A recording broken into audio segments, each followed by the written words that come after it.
to another episode of Live in the Vision with Chris Jacobson. I'm your host, and very excited tonight to introduce my guest, Mason Schramm. He is a local realtor with Vision Real Estate and also a city commissioner with the city of Yankton. He holds a couple of other positions. I'll let him kind of talk about his background, but I'm very excited to have him. Thank you, Mason. Thanks for having me, Chris. All right, so I thought we'd get started a little bit. I know you're very well known around town, but I wanted to let you kind of tell us a little bit about your background, how you got here, came to be in the roles that you're in. Sure. So I am from Yankton, born and raised. My parents are born and raised. My grandparents were almost born and raised. So we've been in Yankton a long time. Went through high school here, went down the road for USD for college, so just a 20-minute trip down to Vermilion. So didn't go too far, but I started dating my now wife, in high school, and so we've been together for a long time. And she went to USD with me, and then after college, we ended up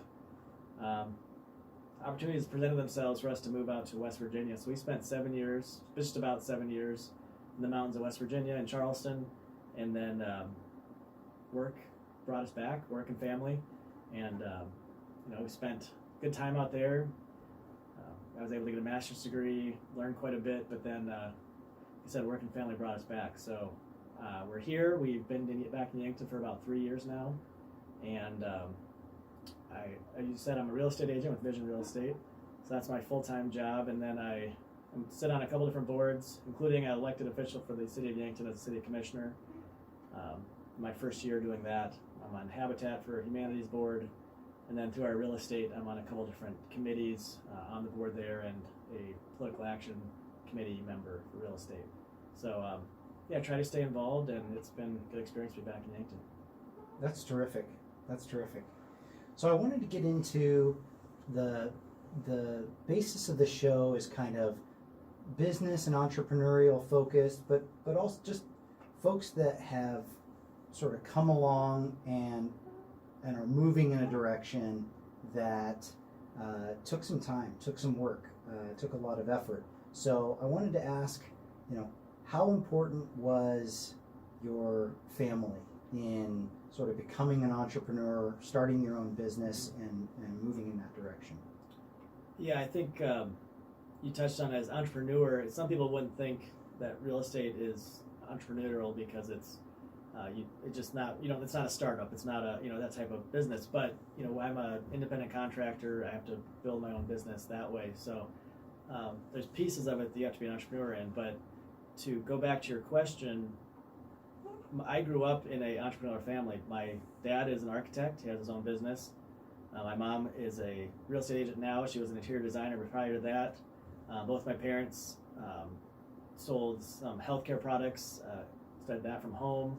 And they've had multiple businesses, and I got to watch that growing up, and it was just part of who we were, part of our lives. So it's been ingrained in me for a long time, and that risk that you have to take as an entrepreneur is not something that I really shy away from, because I've just known it my whole life. Right. I guess I should clarify, when I say entrepreneurial or an entrepreneur, I really think that's someone who does not derive their income from like a W-2 wage traditional job like we would think about a 9 to 5.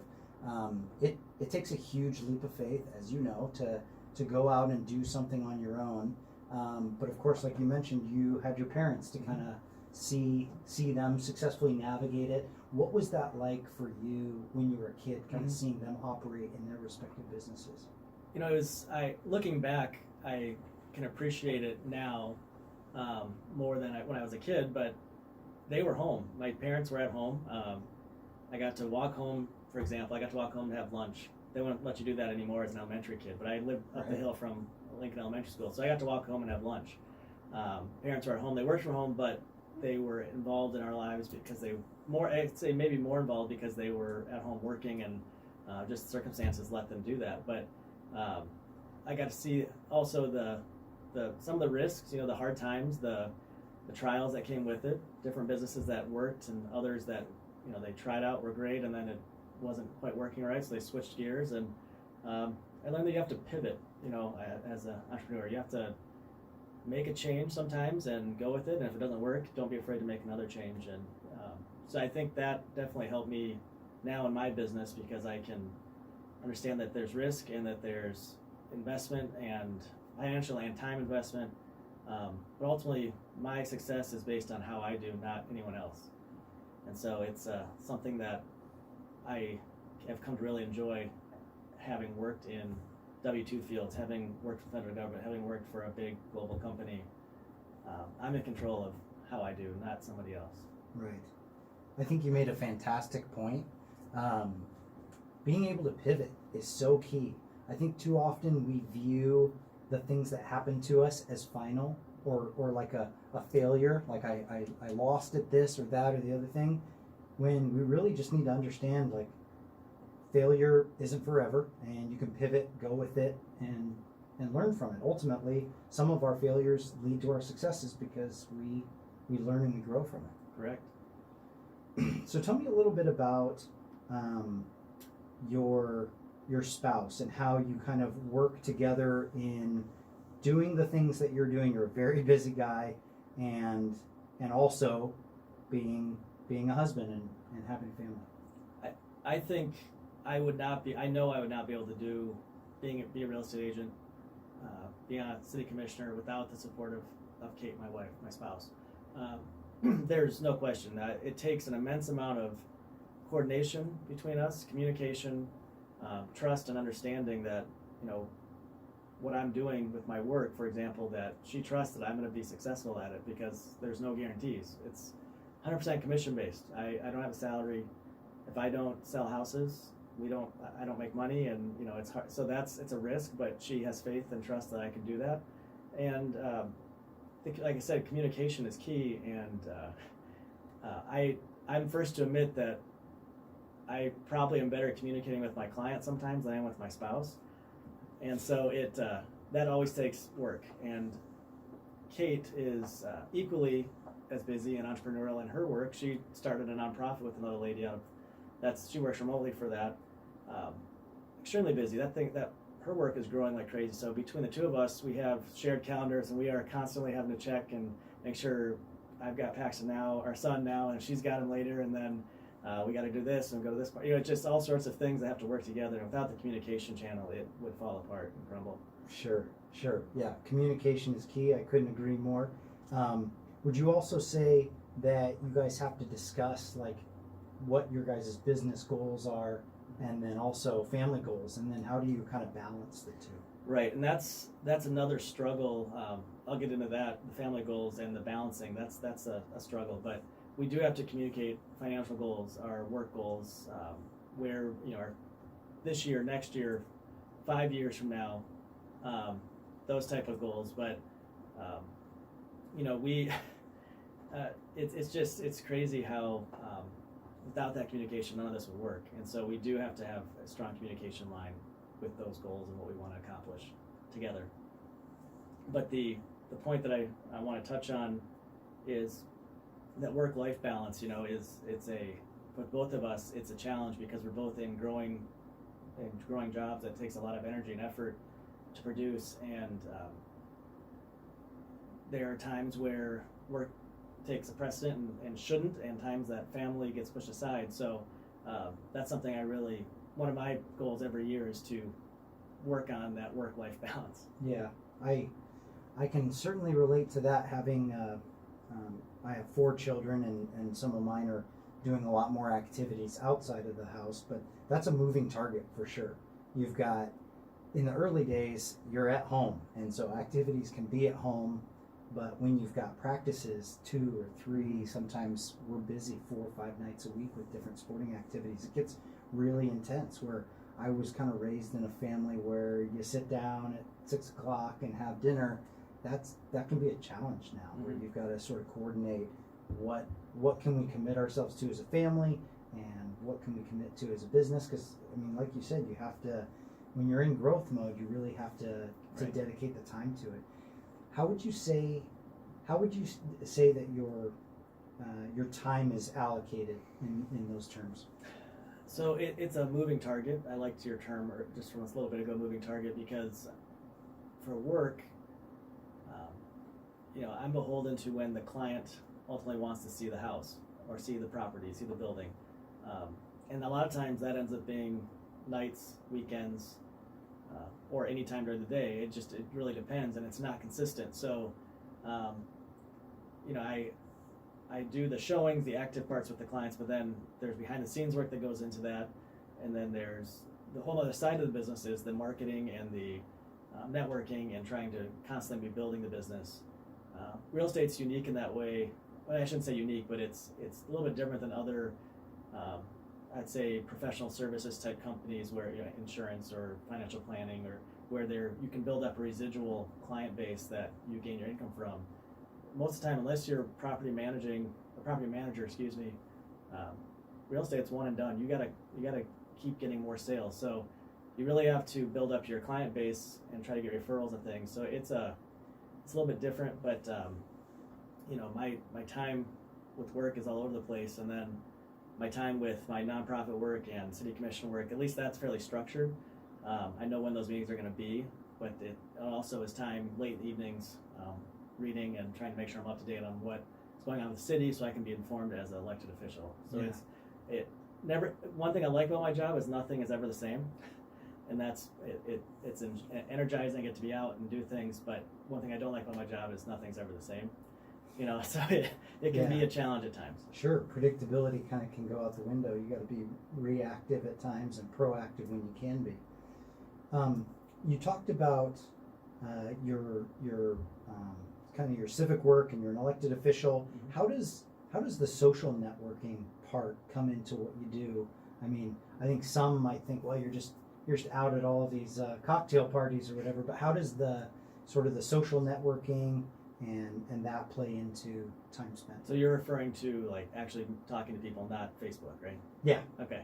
just to be clear, it's a huge part of not just my work as a real estate agent, but also my work as an elected city official, because in both cases, I don't know what people are looking for if I'm not communicating with them directly, and that's usually face to face. That's the best way to actually talk to people, to get information. So if I don't know, I won't know that, if you were looking for a house, I wouldn't necessarily know that unless I happen to talk to you about it or you called me directly. And the chance of people cold calling me directly is not really the way that you build your business. And likewise for the city and civic work, it's, once people know that I'm a city commissioner, they come to me when they see me in public with an issue. Sometimes they'll get a call, but usually it's when I see them in public or at a restaurant or somewhere that hey, I want to talk to you about this. Let's set up a meeting. That's a huge part of it. And, with the networking, that, going to events and going to ball games and going to concerts, anything where you're around people is networking. Mm-hmm. Going to the grocery store is networking. It's and I enjoy the social part of it, but the fact that I can actually go to a ball game and somebody might ask me about a house, I get to watch a basketball game or football game or whatever, and that's fun, but also talk, maybe work at the same time. So it all goes hand in hand, and the more marketing I do to get my name out there, to get who I am, my brand established, that only adds to the number of times people approach me about real estate or city work or anything like that. That's really interesting. I like that idea. The personal brand is built, and it is marketing, right? Because it's name recognition. People know you, see you out there. We were talking about networking, but you mentioned social media, Facebook, that kind of stuff.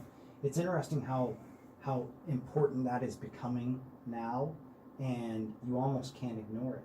I mean, right. I think a business could become vulnerable if they ignored that part of marketing, branding. I think you're absolutely right. No, it's technology has allowed us to reach people in a way that we could never, the number of people in a way that we could never reach before, real easily, quickly. It seems like everyone's on some sort of social media, so you have to be up to date on all different forms, stay relevant, but they're always changing, so you have to adapt to how the new way of doing something is, and that's a struggle sometimes because I consider myself fairly tech savvy, but I don't use Snapchat. I should be, I guess. That's what people say you should be using it for real estate, but I've never used it. And people that are buying houses that are in their early 20s, they don't use Facebook anymore. It seems like they're on Instagram and Snapchat, and other technology. So you have to be able to be willing to adjust and adapt, and but it is critical. It's a big part of your business. I wouldn't say I get so much active sales from a Facebook post I make, but I get a recognition that people are aware of who I am, and that awareness all trickles into your brand. Yep. So I want to touch on the work factor, the hard work that goes into becoming an anything. Mm-hmm. I mean, the whole sort of premise of the podcast is that we begin with a dream or a vision, hence the live in the vision. But talk about the work that you had to put in, and sort of the route you took, I guess, to decide, because you mentioned you studied tech and you went to school for something and then ended up going and becoming a realtor. Right. Yeah. So it's my undergrad's in history. It's a nice liberal arts degree. You can apply to a lot of different things. But when I graduated undergraduate school, there was no, there were very few teaching jobs. That was my primary focus, was history education. We were in a budget crisis in South Dakota. There weren't many teaching jobs available. My options were kind of going into bartending or being a waiter, or those were the kind of jobs available. But I had this opportunity to go east, and I worked for the federal government, which I got to apply some of my history job work to it.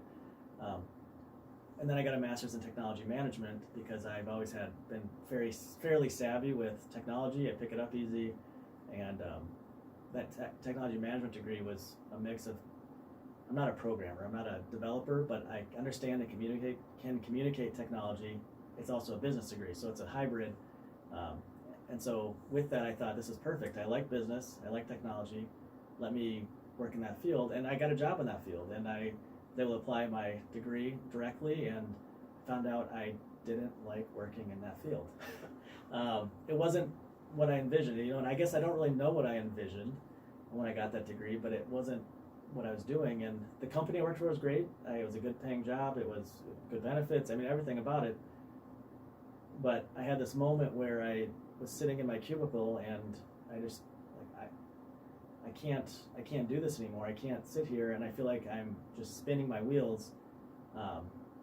And then the next week, had this conversation with the broker in my office about real estate, and it's just like, yeah, let's do it. Let's move across the country, start this business up from scratch, and see where it goes. It seems crazy now, but it really wasn't that crazy, because I knew I had support here with family and things like that. But yeah, I was able to do that, but it wasn't as simple as saying, I want to be a real estate agent and I want to do this now. I mean, obviously the education part, you have to take tests and you have to plan and do all that, or learn to become a real estate agent. But going into that first year and knowing that I'm not going to make any money if I don't sell houses, you have to put a lot of work in, a lot of legwork, a lot of learning, and it definitely was a struggle. I mean, there's hours and hours of just trying to know more about the market, know more about the real estate in general, how things are working in Yankton. It was slow to start, but once you put that work in day after day, it really started to pick up and become a good business for me.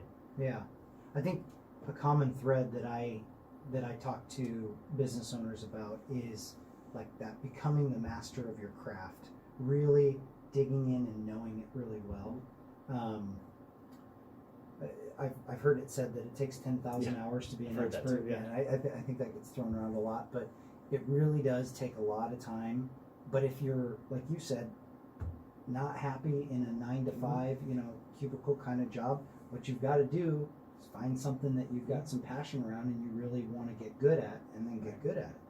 So what gave you that passion around real estate? What kind of triggered that fire? Right. So, growing up, my dad was an architect, so I was around real estate in a way, right? But the real spark came from the experience that my wife and I had when we bought actually several years after we bought our first house. Long story short, we got stuck in a lemon house. We were kind of lied to, and it didn't go well. And it was a terrible experience. We felt we basically lost everything on that house. That's terrible. It was, I learned a lot, let me put it that way. If you learn from your failures, you learn a lot. But that experience, when I had this conversation with the broker I work with, really gave me the spark to want to be a real estate agent, because real estate agents were created to protect the client. There's maybe a misconception out there that real estate agents are just about making money and a commission and all those things, but ultimately it's about protecting your client. If you're doing your job and giving your client the justice they deserve, you're working for them. And that was the experience I had. I don't want anyone to ever experience that, because we hated walking through our front door. We just had this sour feeling in our house every time we were there. It just was miserable. And so I work very diligently, especially with any client, but especially I work with a lot of first-time home buyers through that process to make sure they understand what's going on and are ready to go with buying a house. And when I walk through a property, I'm not a home inspector, I'm not an appraiser, I'm not a contractor, but if I see something, I want to point it out.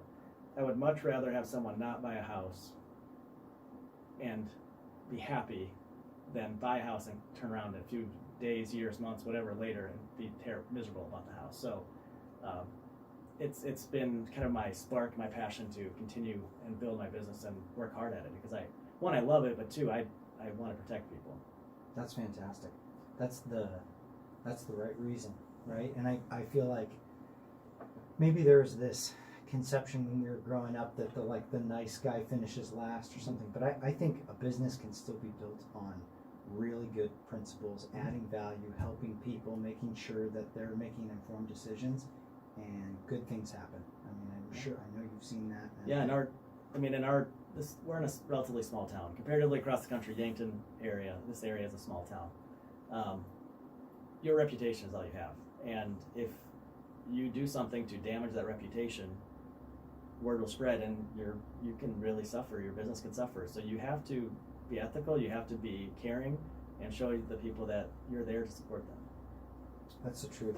And if any of this doesn't work out, we can just edit it out or blame it on Kurt. So, hey, one thing I wanted to touch on. You mentioned studying tech and then going into real estate, and that struck a chord with me, because I think we grew up to parents that said you've got to go to college and you've got to go study X and go into this or that field, and I think that still applies today. If you want to become an attorney, you better go to law school, and if you want to be a doctor, you better go to med school. But what would you say about your path of history to then, master's in technology management, and then now finding yourself as a realtor?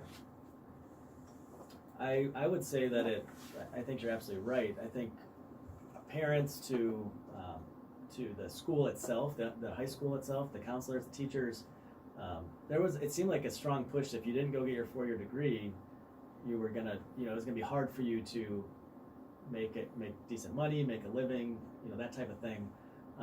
I still think you're right today. That's to some extent that's there, but I think there was I want to say maybe a bunch of people who came away with degrees without the jobs to support those degrees from our generation going through college, and there's a lack of trades and tech jobs, technical skilled jobs, whether it be welding or nursing or other things like that. Maybe it's not a 4-year degree, it might be a 2-year degree, it might be just some schooling, but there's such a lack of those type of jobs that that type of job and that education you can get and not have so much debt from a 4-year degree is going to pay off for you a lot better than coming out with a 4-year degree and a bunch of debt. So I think the education is part of it. I can take things I learned from my education and apply them, but I'm not a historian or a teacher. I'm not a technology manager. I'm a real estate agent. So I think you can take what you learn and pivot. We mentioned pivoting earlier, and make a career for yourself. It just, you have to be willing to take the risk and do it. And there's tons, I can imagine tons of your listeners, tons of people out there would say they might not be doing something in their field they went to study. It's just, right. It's more the act and the practice of learning that trains you than the actual field unless you're going to be a doctor, attorney, whatever. Those are very specialized for a reason. Yep, that's a really good point. Part of the educational experience that I took away from my own as positive was learning how to learn, writing a thesis, just like The process. Study, yeah, exactly, the process. Mm-hmm. And I think we maybe still put a little bit too much pedigree on what the degree is and what it was, instead of what we took away from that experience and what we'll head into the next thing. Because I had a really similar experience to you, where I went in thinking I want to be an attorney, and I got halfway through undergrad doing my pre-LSAT stuff, and I'm like, I don't want to do this. And so I quickly pivoted to psychology, and I thought I might do, counseling, and did a lot with motivation, etc. And now I'm in insurance. Mm-hmm. And so I definitely use the psychological stuff. Not that I'm, like behavioral psychology, I think is really fascinating, what triggers us to do as we do, but more the process. So I don't want to demonize higher education. I think it certainly has its place. There's certainly Exactly. a lot of value. Yeah. But I think to your point, there's the pivoting that can take place, and I think each person really needs to have an honest look at what their skill sets are, what they really want to accomplish, or what they want to do, because college shouldn't necessarily be for everybody. I think there are those tradespeople that's what they ought to do, and they'll be really good at it. And that entrepreneur doesn't have to have a 4-year degree. In fact, did Bill Gates have a degree? Exactly. Right I away. mean, we could rattle them off. Yeah. Good stuff. Well, what other advice would you give to maybe somebody starting out, not maybe as a realtor or not necessarily, but just wanting to go into business for themselves? I would say, one, don't be afraid to take a risk. Everyone has a different risk tolerance, but sometimes you have to take a risk to discover what makes you happy, and to have what happiness really ultimately boils down to. I wasn't happy with what I was doing before, took the risk to switch careers, and I'm happy. Right. It changed. But also align yourself with people who have done it before. And you can read any business book. It's talked about getting a mentor. It's not a joke. I mean, you really do need to find mentors that really help you through the process, because if you're thinking of doing something, it's already been done, most likely. There's a few cases that's not the case, but if you want to start a business, the process has been done. You can talk to someone, or talk to someone who can point you to the right person to talk to. I'd say, don't be afraid of risk, and find a mentor. Those are the two things that have helped me the most. And then the three, find someone or multiple someones that you can trust, and you can be a confidant. They can be your confidant. They can be a sounding board to you, and whether that's your spouse or a friend or whatever, because you have to have someone to talk to, someone to go to, someone to explode your frustrations on at times. Sure. Because it is, like I said, it's risky. There's things that happen, and it's not always perfect. It can be a lonely road. Right. So you need to have that other person or persons. How did you build that group around yourself? Some of it was organic. It just happened through conversation and just getting to know people. Others, it was more, the broker I work with, for example, he's been in this business for a long time, and I could ask him questions. And, my parents, I can ask them questions because they've gone through this process. But, now it's pretty easy to find other people online. There's forums on social media that you can go to and just talk to them about how they handle the situations. There's ways to find. You just have to do a little digging sometimes. But the best mentors I found are the ones that just kind of organically happened. And just be aware that might become a mentor for you. Right. I'm fascinated by mentorship. It seems like it went away, or people didn't have it like, oh, I need a mentor, like it was some sort of bad thing. But I think it's extremely underrated. And if I think back to my start, I took other people out on appointments with me that I was running with clients, because I wanted to hear the words they used, how they handled the client meeting, and that's my specific example. But I counted on those people that knew what they were doing, had done this, were tenured, to kind of still figure out how I wanted to make it my own. But they're a huge help when you've got somebody who does it. I agree. As well.